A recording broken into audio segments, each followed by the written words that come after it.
Like everyone else nowadays, I too am a victim. That's right, I'm a victim of cyberbullying. I've been bashed, pushed, called all sorts of foul names. But am I going to give in? Well, yes. Yes, I am going to give in.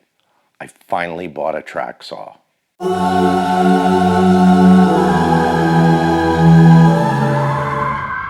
Okay, not that one. I got this one, the cheapest one I could find. Let's check this thing out together.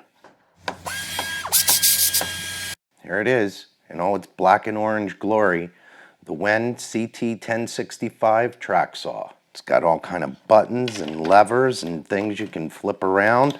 And it's even got more orange stuff on the other side. Let me show you what all these knobs and buttons and levers do. So this button right here on the back of the handle, you have to push this in order to get the trigger to go to start the motor. And it's also a lock for the plunging mechanism. So this has to be depressed before it'll plunge and before you can push the trigger. This lever right here determines what's going to happen when you plunge the saw. When it's in the center right here, it's full plunge. It'll go down as far as the depth stop will let it. If you put it in this position, it only goes down about 1/2 inch, and that's to make a scoring cut before you make your final cut.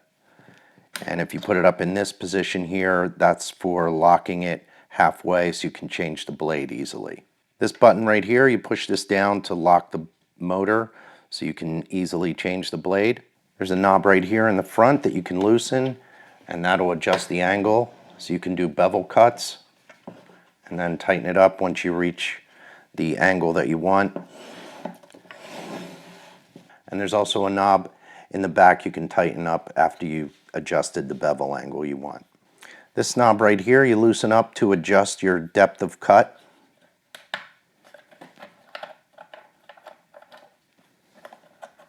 And you can raise or lower this to where you need it and lock it into place. And there's numbers here that tell you how deep the saw is going to cut. I'm not sure if that's going to show up because it's black on black, but it's pretty easy to see. And it also has this little lever right here. This is for use whether you're using the track or if you're not using the track. So you put it in the up position if you're not using the track, and if you are using the track, you put it down. And there are 4 more knobs across the bottom. These are for use with the track. This one here in the front, you loosen it up and you can adjust this little lever here. This sets the tension within the track to adjust your side to side. And there's another one in the back that does the same thing. This knob right here is used to lock the saw into the track. To use it, you pull up on it and turn it, and this little foot pops out, and that prevents the saw from being lifted out of the track. And you can lift it up and turn it back if you don't want to use it. This knob right here is the saw's kickback prevention. When you put it into the track, you have to hold it in this position to set it into the track, and then you let go, it's spring-loaded. And here's what it looks like on the bottom. You can see it's cam-shaped, and this part of it will catch on the track. As long as I have it laying on its side like this, you have 2 set screws right here. These are your positive stops to set the saw at 90 degrees. So if your cut isn't exactly 90 degrees, you can adjust these and set the bevel angle of the saw to 0. I haven't even plugged this in yet, but I can tell you the first thing that I'm going to do is change out the saw blade that came with it. These are pretty aggressive teeth. This is more for cutting framing lumber. I don't think you're going to get a very smooth cut with this. Could be wrong, but I'm not going to take a chance. I'm going to swap this out and put a fine tooth blade on it. Switch the plunge selector to blade change. Push down the button, take it till it stops and let go, and it locks halfway down. And that gives you access to the screw. And the Allen screw is captive right here on the cord. Push down this lever to stop the motor from spinning and loosen the bolt.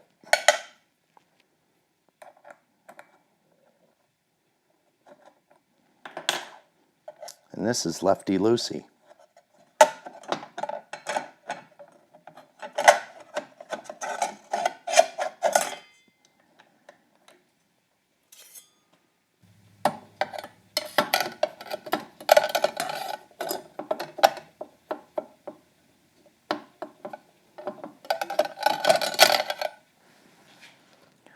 One of these things is not like the other.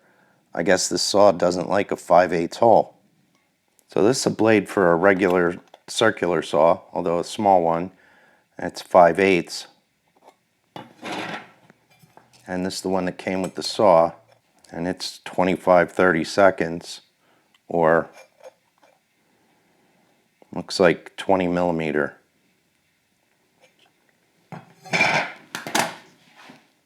Now what?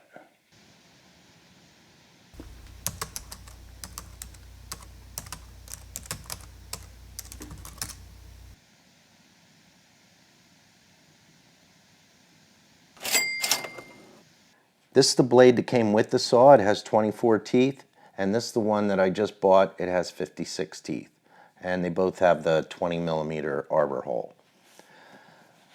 Besides the teeth, which this is supposed to give you a much smoother cut, this blade, the width of the teeth are about 2.4 millimeters, and this blade, they're only 1.5 millimeters. And yeah, that's going to give you a little bit of a difference in material loss from the saw blade, but it's really going to affect the way it works with the track, and I'll show you that in a minute. Let me get this blade on. This is the Wen track that goes with this saw, and it has this rubber strip on the edge where the blade's going to run, and this rubber strip is purposely made too wide when you get the track.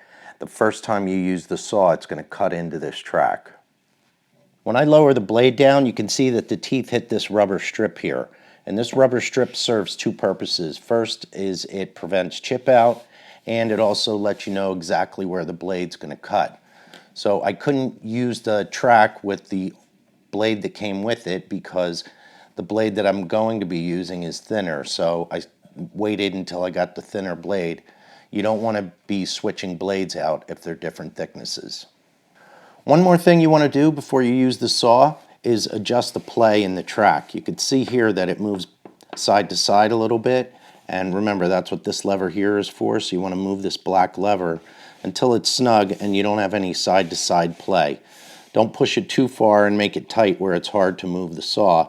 Just get it so it's snug and you have no side to side play. You're also going to want to adjust the one in the back. Although that's a little bit different because remember you have this spring-loaded thing here that's putting tension on the saw in the back anyway. So what I'm going to do is loosen this up and just move the lever over until I can feel it touching and then just snug it up.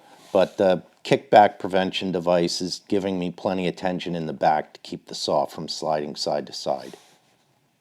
So now I'm ready to put the saw in the track and cut that strip. And remember, you have to flip the kickback lever so the saw will drop down. And make sure it slides forward easily and it won't come backwards unless you turn this lever.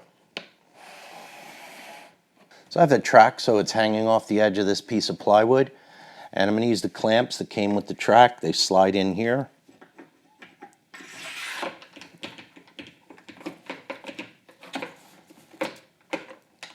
And just clamp it down, and I'll be able to cut the strip on the side now.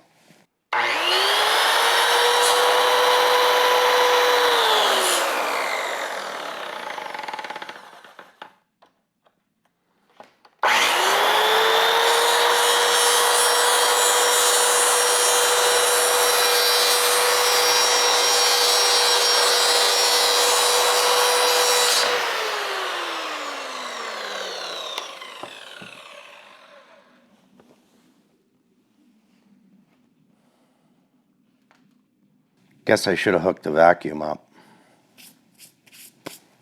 This is the half of the track that I just cut the black strip, and I did what the instructions said. I put the saw partway on the track, lowered the blade, started it up, and ran it through the track. Don't do that. I had trouble that the kickback mechanism wouldn't go into the groove and it mangled the end here a little bit. So I'm going to do it differently on the second track. I'm going to get the saw completely on the track, start the blade up, and then plunge it into the rubber strip. See if that works a little bit better.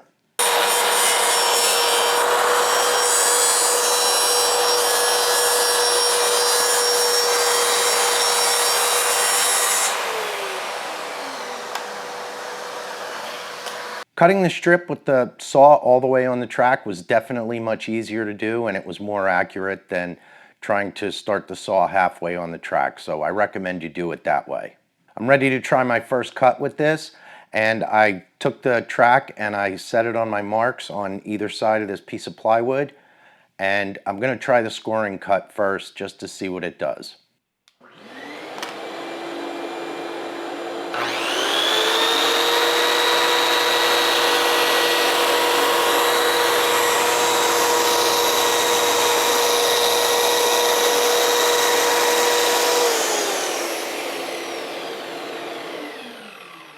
And here you can see it just cuts through the top layer of the plywood.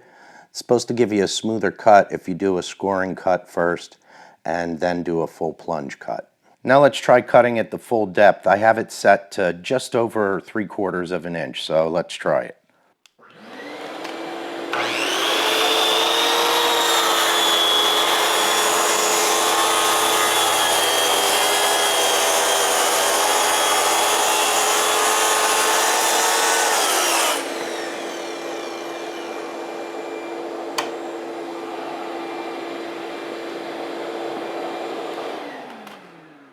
And you can see that gave a nice smooth cut, even on the piece that doesn't have the splinter guard on it.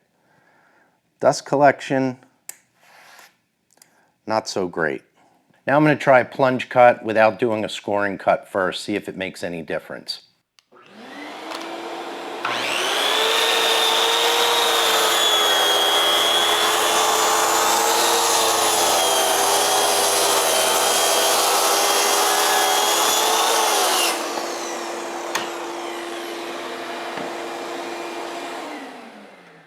Did make a little bit of a difference. I have a tiny bit of tear out here. That could be resolved by taping it first or doing the scoring cut first. Overall, I'm pretty impressed with the way this track saw operates, how easy it is to use, and the dust collection. While it's not perfect, it does work much better than a circular saw on a homemade track that I made that lots of people bashed me for doing. You can buy an aftermarket snap-in piece that goes right here where you can access to change the blade, and it covers this hole up. Some people just use masking tape, and that's supposed to make the dust collection work even better. The bundle that I purchased from Amazon came with 2 pieces of track. They're both 55 inches long. One piece is enough to cross-cut a piece of plywood, and if you put the 2 together end to end, it's long enough to rip a full piece of plywood. Comes with 2 little adapters that store right inside the track that you put in the end of the pieces of track to connect them together, and you use an Allen wrench. The whole bundle that I purchased from Amazon, including the blade that I bought separately, came together just under $200. So is it worth it? It's a lot less mess for sure. You could make your own track saw guide for a circular saw you have and get plenty accurate enough cuts. For me, the dust collection alone makes it worth it. I'm going to save a ton of time not having to clean up as much in the workshop. I could have bought a circular saw with better dust collection than the one I have, but now I'm looking at $150 just for a circular saw. Why not spend a couple more bucks, and now I have a track saw. I hope you found this video interesting or helpful in some way. Thanks for watching.